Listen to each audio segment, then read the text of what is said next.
This may come off as perhaps too partisan, but trying to be as fair as possible. The latest news on the MCU and Sonyverse, or whatever we're calling the spider thing they're developing, is fairly depressing. We can see the good points and bad points for each one. I think it's more bad than good, but let's go through it. So, finally, Venom 3 has a director, and the director apparently wrote the first two Venoms. Now, I've not liked those versions of Venom because I'm more a stickler for the comic book version. I know some people were protesting when I said Venom was a little too stupid or gay in Venom 2, whatever we're calling the Carnage movie.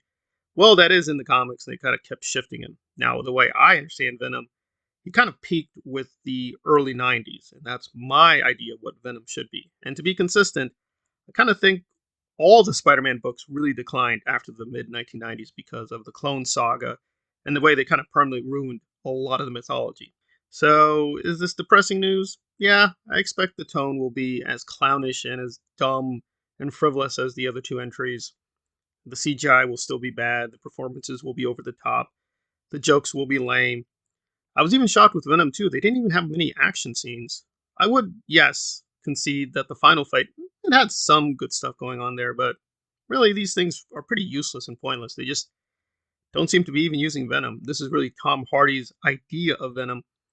And to be fair to him, this is really a collaborator he's been with quite a while. So I guess if you're a big Tom Hardy fan, this will work for you. And I like Hardy's work, but sometimes he does make some very puzzling decisions with his performances. And I've got to say, just his version of Venom is not working for me. I wish them a lot of luck. I'm sure it will make a lot of money. But the emerging Spider-Verse overall, I find pretty boring and dull and not very interesting. And that's as a hardcore Spider-Man fan.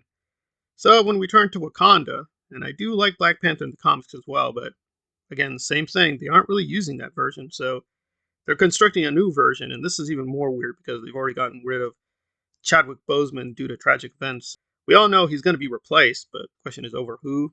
Maybe it won't be who we think it is. They've kind of hinted there will be multiple Black Panthers, kind of like Halloween. We're going to have multiple Michael Myers. And I did see this in the theaters when I was seeing Black Adam, so that was kind of like their last shot with the trailer. I got to be honest, I really wasn't impressed. There were a few parts of the trailer that were very powerful, so they've definitely spent a lot of money on this, and it does show in certain places. But aside from a few shots that show off the spectacle, kind of like, where are we going with this? I mean, the most obvious question would be if Namor is the antagonist, where has Namor been all this time? Don't know. And if Doctor Doom is masterminding this whole thing, where has he been this whole time? Don't know that either.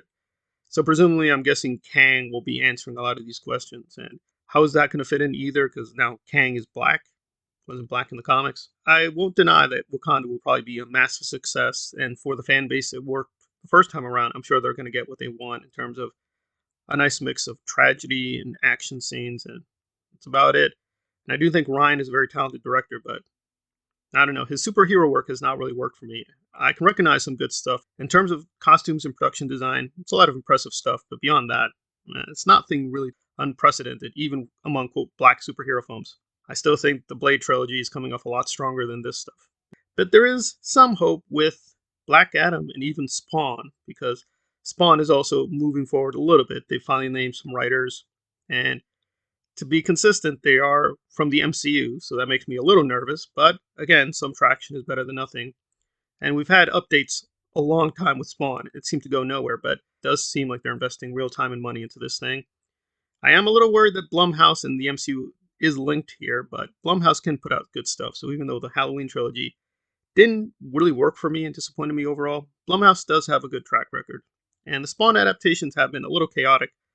I thought the film was pretty good in the 1990s. I only caught a little bit of the animated show. It seemed fine, but the animation could have been a lot better. But tonally, it did fit what Spawn is, which is a very dark, gritty, kind of horror, superhero mythology meshed together. And that brings us to Black Adam, which is a bit of a shining light because it is making a lot of money.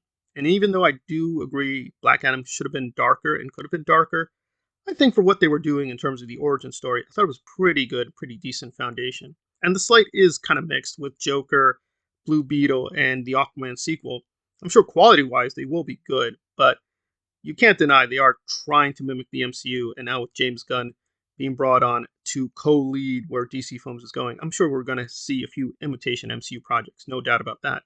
But I am hopeful because Gunn did use quite a few obscure characters in Peacemaker that there's going to be room in this universe to allow some directors to do some experimental stuff like Joker. Even the Batman, I mean, that is a very normal version in the comics, but for the films, it's never been that serious or dark, at least consistently. And I like the early Tim Burton Batman and even the Christopher Nolan version, but those still were actually very fantasy versions of Batman.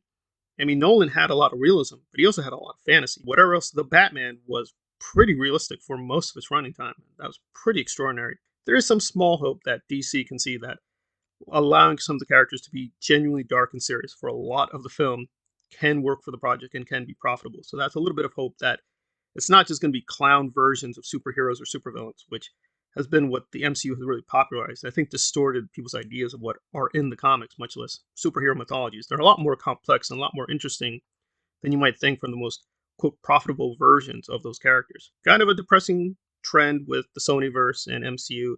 Some good projects maybe here and there will emerge, but it's going to be very rare. A lot more hope with Black Adam, the DC universe, but still very tentative, and the Spawn universe is just beginning. You can rest assured they're going to pump out a lot more Spawn projects if the first film does make a lot of money. Some tentative hope that we're going to have a little bit more competition in this kind of the superhero genre or this the comic book genre in general. We're going to have a little bit more variety than we've been used to.